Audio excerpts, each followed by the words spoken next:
Well, we got past the FOMC. They kept rates unchanged, but is the market buying that they're going to just keep rates unchanged? We have the European Central Bank and the Bank of Japan left to go this week. And I have a special guest, Quasar from Pepperstone. He'll be joining us today. We're going to get right into the trade off.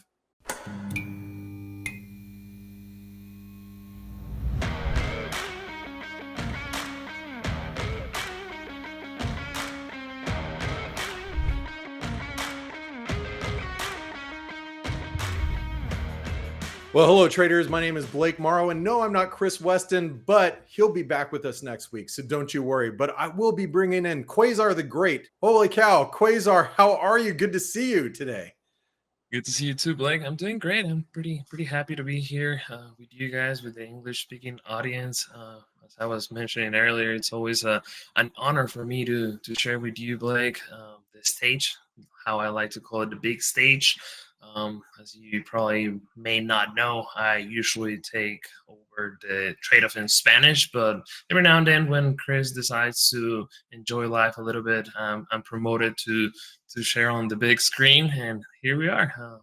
Happy to be Well, here. it's great to have you here, and make sure that you guys and gals, especially you gals, if you don't visit Quasar's show, you probably should. I think your viewership is definitely slanted to the female end of the spectrum. But make sure you all jump in the comments and tell Quasar how much he's loved here on the trade-off. So Quasar, we had a really massive move today. Well, we've been waiting for this. We've been waiting for the FOMC.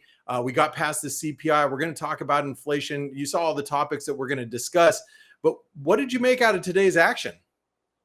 It was a surprising one. And to me, even though we didn't get the surprises that we got last week from the central banks that took part last week, I feel like it was still a surprise. And I think that if anything, is just making things more complicated. I will definitely put it straight up like that. I personally feel like all these last years for me have been kind of like training, whereas now it's kind of like the big challenge, the big test, trying to make sense of all of this that it's happening. And especially with the projections that the FOMC put out today, quite complex. I'm trying to still make sense out of it, but we'll go. Well, we're gonna unpack that and so much more today, and we're gonna just jump right into it. So let's get into Topical Thunder.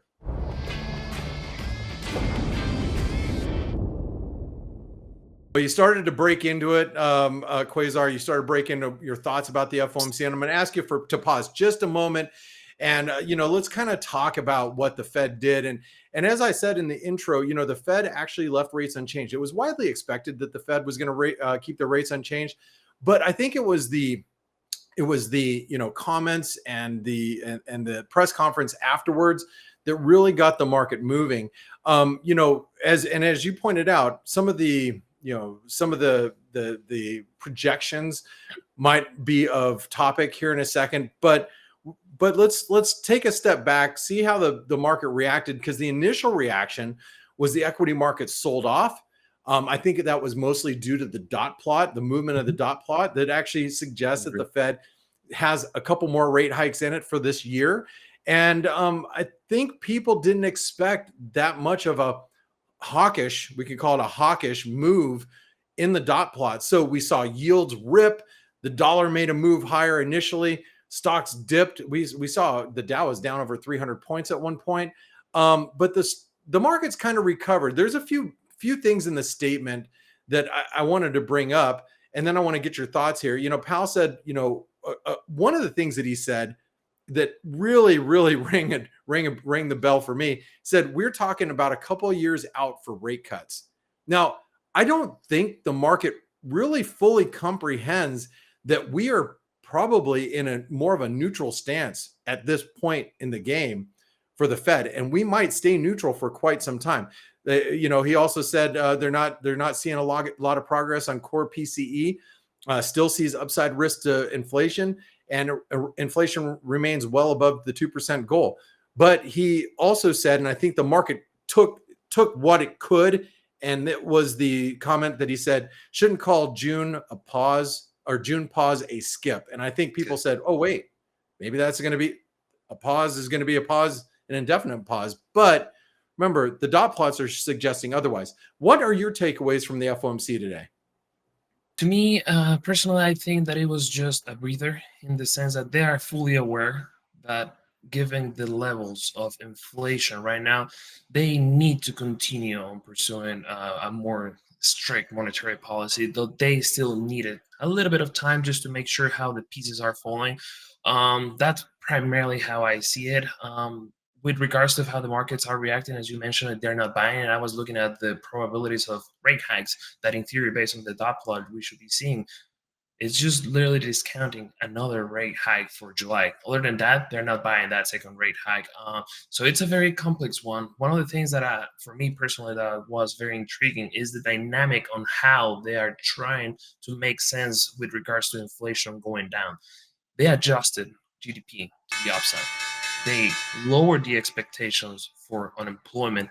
And how is all this going to play out positively for inflation to come down eventually? That's probably what they were mentioning or making the case that it's going to take years for actually rate cuts to take place. But it's a very complex picture because the variables that should help bring inflation down are not in they're not specifically aligning towards what it's needed. And yeah, what we saw also from the presser, it was basically just Jerome Powell trying to justify how they're thinking about additional rate hikes, but not on this time. They didn't have Well, complex probably what we picture. should do is we should just move into the next topic and talk about inflation and how that's going to factor into the Fed, because really, I think the Fed expressed it in all of the comments. If you go and you just just cycle through all of the headlines, a lot of it was on inflation. So let's go ahead and move into inflation. What are your thoughts about this topic?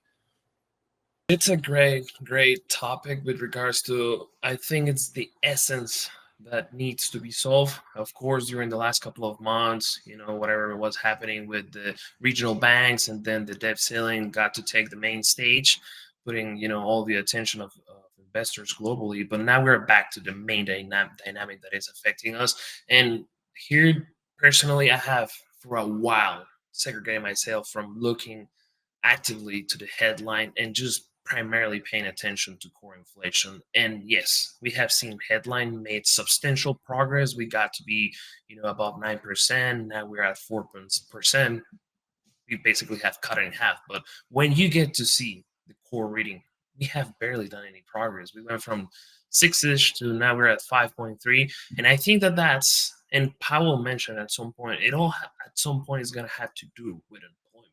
And that's one of the things that actually, when I got to be here with you guys last time, I brought up. I personally believe that we are not going to get this situation solved to the levels that are needed. Of course, we have done substantial progress, but if we get to talk about 2%, I strongly believe that we need to see, and it's not a nice thing to say, but I think that unemployment has to go up. There's no other way to break with that cycle that it reinforces by itself with regards to inflation. I don't know, what do you think about that? I personally am very skeptical of it all being fixed all of a sudden. Well, the thing about inflation, I think the Fed chairman made it very, very clear today that they will and they have to continue to raise rates. That's why I think this 5% might be more of a neutral rate for us. Maybe we can come down off of it, but they're going to go higher first until they get that inflation genie in the bottle. You imagine like Aladdin and the genie that they're trying to get Aladdin back in the bottle. The foot's still hanging out. They haven't got the genie back in the bottle yet. And that slippery sucker can slip right out of the bottle again. Even the Fed chairman today, he said, we're monitoring housing prices, and he's monitoring housing prices, how prices are ticking higher. That's working against the Fed right now. The rise that we're seeing in equities, that's working against the Fed with the trickle down effect. It's going to be really hard to contain inflation until some of these financial conditions get clamped down. And I think the Fed is on due course going to break something along the way, putting that inflation genie back in the bottle. And don't forget, we're still over, 2 times their, what they consider is comfortable or their inflation target. We're well above that right now. Yes, the trends are moving in our direction, but it's kind of like that last stretch of a race. You've got a lot less energy at this point. And if you did a 100-meter sprint, you're at the last 10 meters, you're lacking a little bit of energy. And same thing with the Fed here. They've made a big sprint, and now it's fine-tune adjusting higher to make sure that they clamp down on inflation. So I don't think their job's done yet, and I think they express that. But then again, stock market isn't buying it, is it? So It is not. And yeah, I 100% agree with you that this last stretch is when it's going to be very difficult. And I think here's where the key is going to be, like how long we're going to have to wait. And probably in this process of waiting, that's more likely than not where things are going to break. It's just a matter of time. How long can we withstand interest rates, cost of money at this level? right. Well, that takes us to the next two central banks that are coming up this week. We have the European Central Bank and the Bank of Japan. And I was just having a conversation with Michael Brown from and Richard Matthews just yesterday, I believe. He's from TraderX. A lot of you guys and gals know who he is, and they both were saying that the ECB really didn't matter this week. And I think most of us are going to be on Christine Lagarde tan indicator watch, seeing how deep her tan is this time of year during this meeting. But the market's expecting them to raise rates 25 basis points tomorrow, then also in July another 25 and another 25 possibly in September. I have to point out the euro dollar is still trading pretty bearishly because by a lot of aspects the European euro area looks like we're going in a recession if we're not already in a recession already. But I wanted to know how you wanted to trade the European Central Bank. But before you answer that, we also need to talk about the Bank of Japan because they meet the next day. Well, it's actually Friday, but it'll be Friday morning, but Thursday night for a lot of us, late night. A lot of people aren't be careful of the BOJ. They've surprised in the past, but I have to reiterate, Ueda is not Kuroda. Two totally different people, two totally different BOJ governors, two totally different approaches. Before, he's mentioned it's going to take a little bit of time before they can make any major policy changes. But could they, suggest or, start to lead us into widening that YCC band? Maybe they could, but core CPI is at 4.1% month over month. And maybe if we start to see wages moving higher, maybe they might start to make a move like that. But I still think it's going to be kind of dead, and the dollar yen or the yen should remain weak. So I want to say the yen should remain weak, but the euro looks pretty weak on the crosses with the euro sterling. The euro dollar looks pretty weak. How are you going to play the BOJ and the ECB this week? I want to start with the Bank of Japan because I personally believe that you have to, just similarly that you will do with individuals, you have to assess what more likely these institutions are going to be doing based off where they're coming from. And when we get to analyze what the main worry is for Japan is that they struggle for so long with the deflationary process or with a deflationary dynamic that they're so scared that they might lose this opportunity to get into a better standing with regards to inflation. Hence, I feel like, and as you mentioned, Ueda is not as Kuroda, and seems so far. Otherwise, I personally feel like he would have already acted. I think he's going to be very cautious on how he is going to be proceeding with regards to getting out of there. Now, will I trade it? It's one of those that it probably won't, but are you willing to take the risk? Because let's remember something. They're coming from not having, well, I mean, they did expand it a little bit, the ban, but this will be kind of like the first measure that they will be approaching with regards of tightening their monetary policies. So hence, it could be one of those that the impact of it could be substantial. So it's one of those that if you're going to be taking your approach with regards to the Bank of Japan, you have to be extremely careful. Having said that, I don't think that they're going to rush any situation. With regards to, and I know that we already finished this topic, but I just wanted to touch base with regards to the European Central Bank. It's in a tough spot. Inflation over there, it's higher. They're losing their main engine. If we get to see what's going on with Germany, they're losing steam, and therefore it could get them in a position where they are with growth substantially going down and inflation not cooperating. And definitely that's not a position that you want to be. With regards to what could happen, it might benefit a little bit if Christine Lagarde comes up a little bit aggressive, and knowing that the Fed just skipped, let's use the term that Powell was kind of scared to use, they skipped, they may have a little bit of a tailwind in that situation. But further down the road, I'm a little bit of skeptical with regards to how much more can the euro go. That's how I feel with regards to those two important ones, though.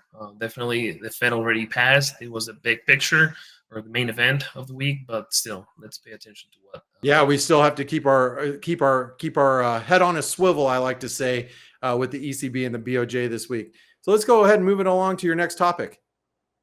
We're going to talk about market breadth. And this one I personally want, because, okay, before I even ask you, I want to establish my perspective. And it's well known within the technical analysis realm that in order for a movement for it to continue, more likely than not, it has to be well supported. Similar to the dynamic with volume, you want to see volume that it's accompanying price movements. Similarly, with the market in general, you want to see that there's a lot of the constituents moving in one direction, but that's definitely not the case with regards to what we're seeing with U.S. equities. The S&P 500, the Nasdaq, we're talking about near 52-week highs.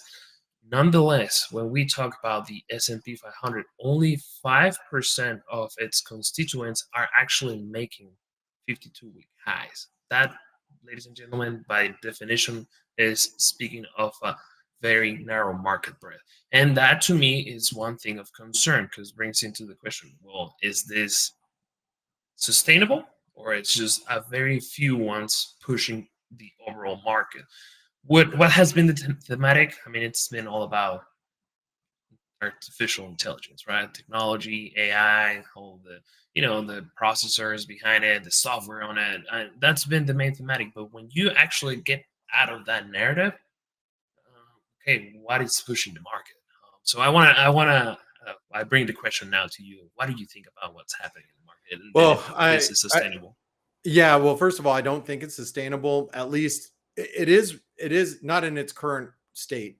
So I heard somebody call the stocks that are leading the charge the Great Eight. Whether you're talking about Microsoft, Nevada. I said Nevada. That's where you live. Nvidia. All the technology stocks that are really leading the charge. Grade 8, Super 7, whoever they are. But you all know it's that handful of stocks that are really leading the charge. The question is going to be, Quasar, it's when or if they start to show signs of they've peaked. Are we going to see rotation out of that money, out of that fast money, those fast money names into different names? Maybe some of the more, maybe dividend yielding type of stocks, or some of the safer stocks, and which will support the market. So in that type of situation, I think this move can be sustainable. However, there's an ETF I like to follow. For you guys and gals at home, write this one down. It's RSP. That's like a real weighted S&P ETF, and it's a good one to follow. We have a nice consolidation happening in the S&P 500 if you equal weight it all, which is not necessarily bullish. It's not confirming that we should really be buying anything and everything under the sun. It suggests what you're talking about. We should be a little bit more cautious at these levels.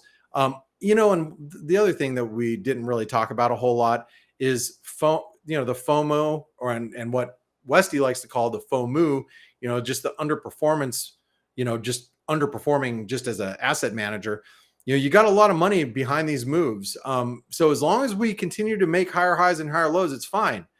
You start to break that cycle, that means you got a lot of people that are stuck long, and then we'll see how long they can stay wrong. So I think while we're above 4,300, maybe 42 and change, I think the market continues. Anyway, I think market breadth is something really that we should be watching. But now it's time to see what stocks and I said stocks. That's because we're talking about Nevada, the stock Nevada, the one that you live in. Now we're going to take a look at some of the currencies, the setups, and that's a setup. Let's get to it.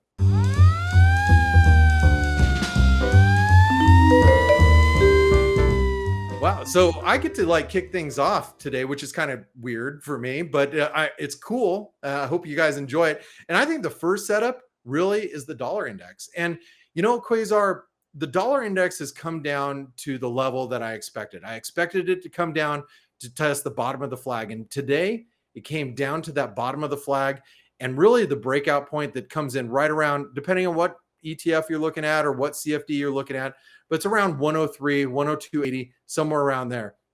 But we're at the 50% retracement, the bull flag. As long as we can hold these levels, I think it's set up for another continuation higher. Now, remember, we do have the ECB tomorrow that is going to weigh in on the dollar index, because the dollar index is made up more than 50% of the euro. So, this is really going to hinge on the euro having a negative reaction tomorrow. And hey, you laid it out there, Quasar. How about if the ECB decides they want to skip? Now, I don't think they're going to, and I don't think the market expects that. But what if they pause? What if they skip? Anyway, I think it rests on the euro, but the dollar index as a whole looks like we're coming down to levels that are opportunistic for people that want to be long. Bull flag formation. What are your thoughts here? I have to say that I think you're a great chartist, Blake. I really love the chart just by how you properly structure with the sense of, hey, look, we haven't made a lower low from, if we get to compare it with the lows of February, seems like now we're changing the structure from making lower lows and higher and lower lows to maybe changing the dynamic. And you, on top of that, add that bullish continuation within that apparent new structure that's taking place. I think overall it's a great configuration. The only thing that I will mention with regards to this setup is, of course, you have their 200 moving average. So if you get to play that bullish flag, if it gets to be activated, maybe, of course, once that you reach that level, make sure that you already protect your initial stop loss, move, and be break even. Kind of like play it smart with regards of how you do money management once that you already in the trade. But I love it. You're a great chartist, like. Well, thank you. I appreciate those comments. I'll take it. All right. Well, it's my turn to talk, and I mean, it seems like we're gonna get back to somehow what we were already talking about. And here, knowing that you are an ex-marine, I decided to I label love it. this one "The Few, the Proud," basically making mention to the dynamic that there's very few ones that are actually they are breaking through the situation in this case. And yeah, you can clearly see it right there. Here we're actually looking at the S&P, given market capital. Oh boy, help me out there, like capitalization.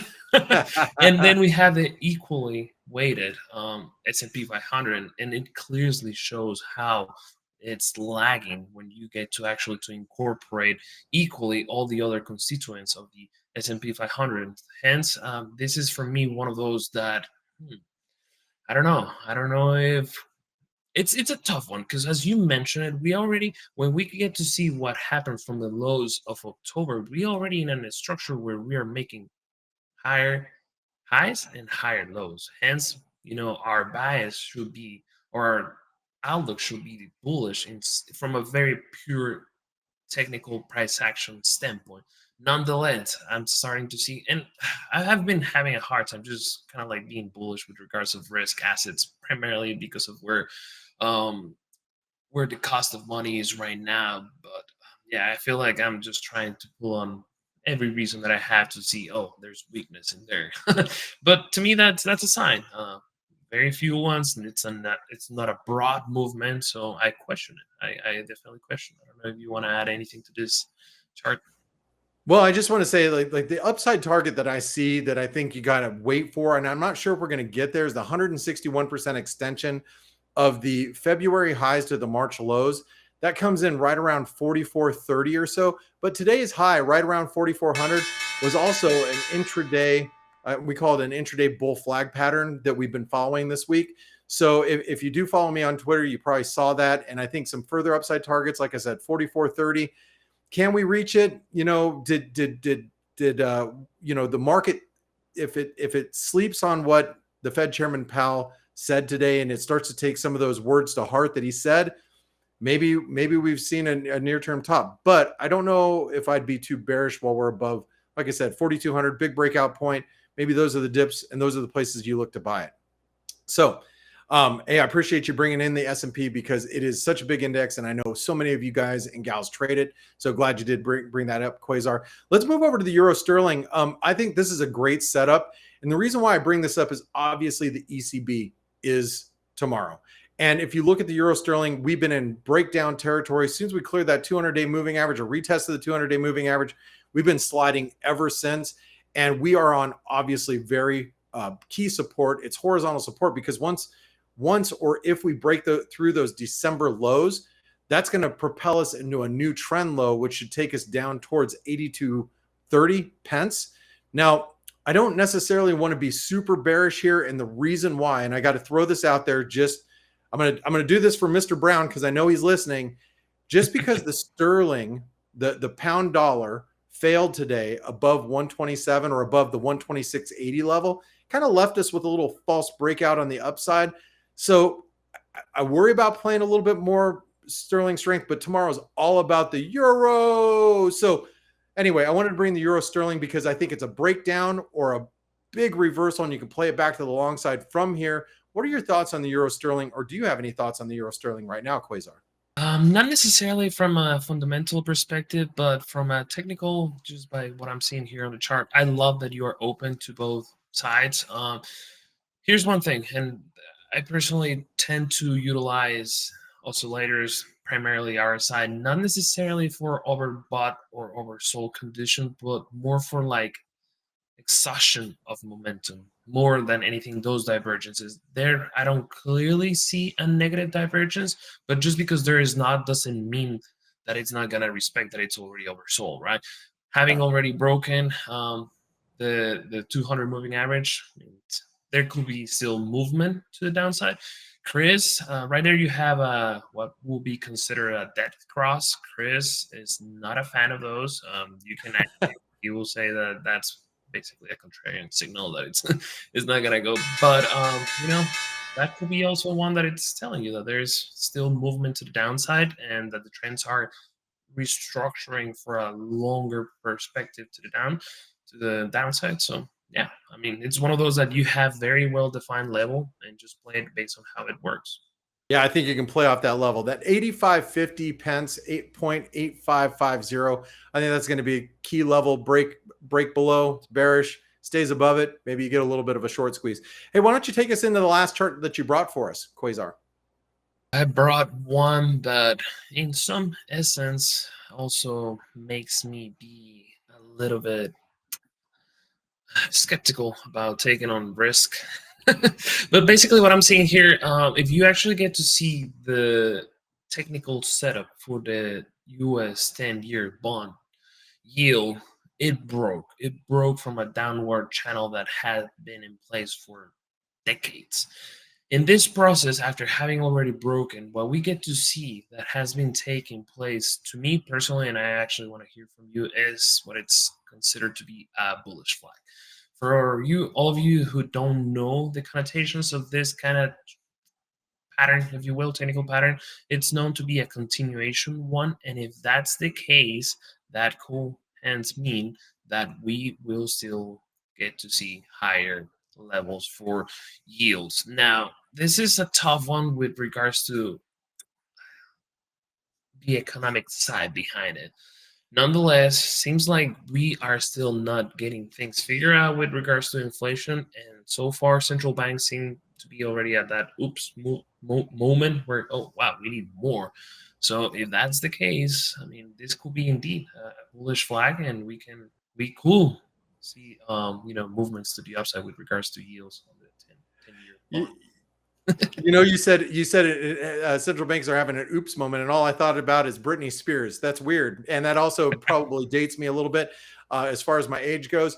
Quasar, I like this bullish flag that you're setting up on a weekly basis. Now, I want to make sure everybody sees this. This is a weekly chart, and what you pointed out is if it does break to the upside, that's going to be very bullish for 10-year yields. That means the bond market's really going into a free fall, but also that tends to be supportive of US dollars. So that's something you should think about if this bull flag really starts to take hold. And let's say the US 10-year gets back above like the 3.9%.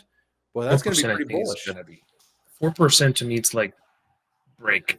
That's the right? break level, and it's gonna be massive. I think that it will be massive because remember, we're talking about U.S. debt, and like whatever happens there has its repercussions, not just in the United States but globally. It in some sort of way sets the standard for what it's gonna be happening abroad, and yeah, it can have huge ripple effects all around. All right. Well, thanks for bringing that one to our attention, Quasar. And now let's get into what our plays of the day are going to be for both Quasar and myself.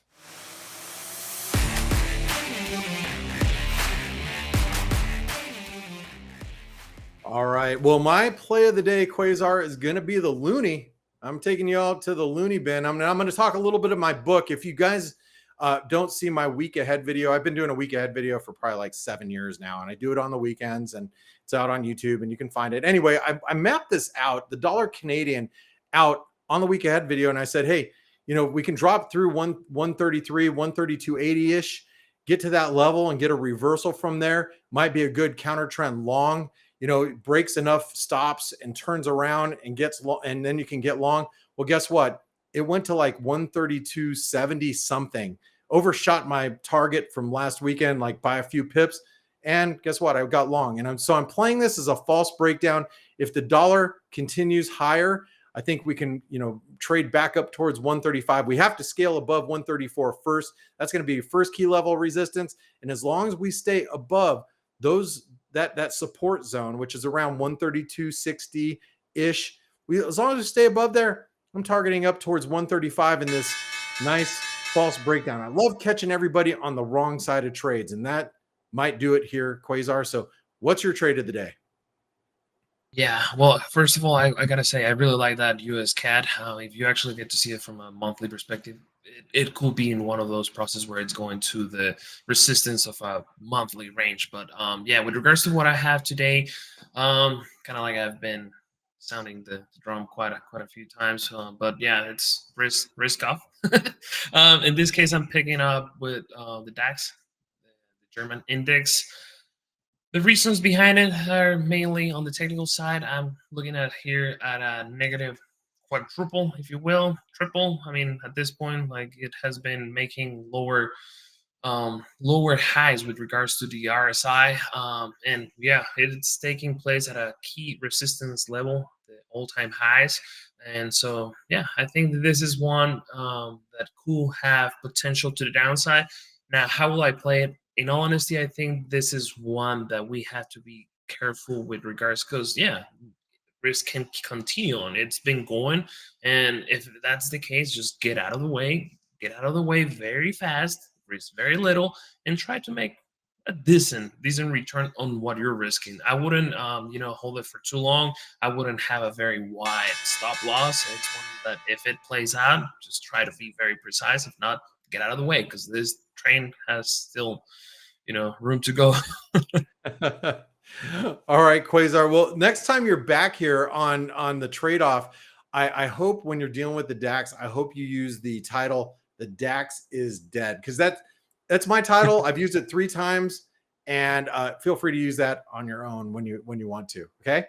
So from a reference, Oscar also tried to play a couple of times shorting the DAX.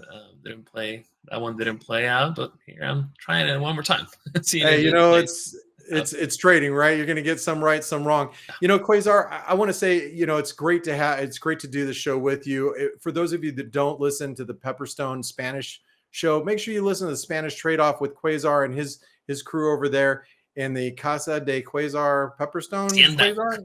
The Hacienda. Excuse me. Anyway, yeah. And folks, if you've really enjoyed your time here with Quasar and myself, make sure you give us a thumbs up. Jump down in the comment section below. Tell us what your setups are. Tell us how you feel about fading the DAX right now, or tell us how you feel about yields. We'd love to hear it. And Quasar and I will be in the chat section commenting back to you. So we'll look forward to that. And Quasar, I want to say thank you so much. I hope you guys and gals all have a great week. We appreciate you spending your very valuable time with us. We'll see you next week on the Trade Off with Chris Weston again.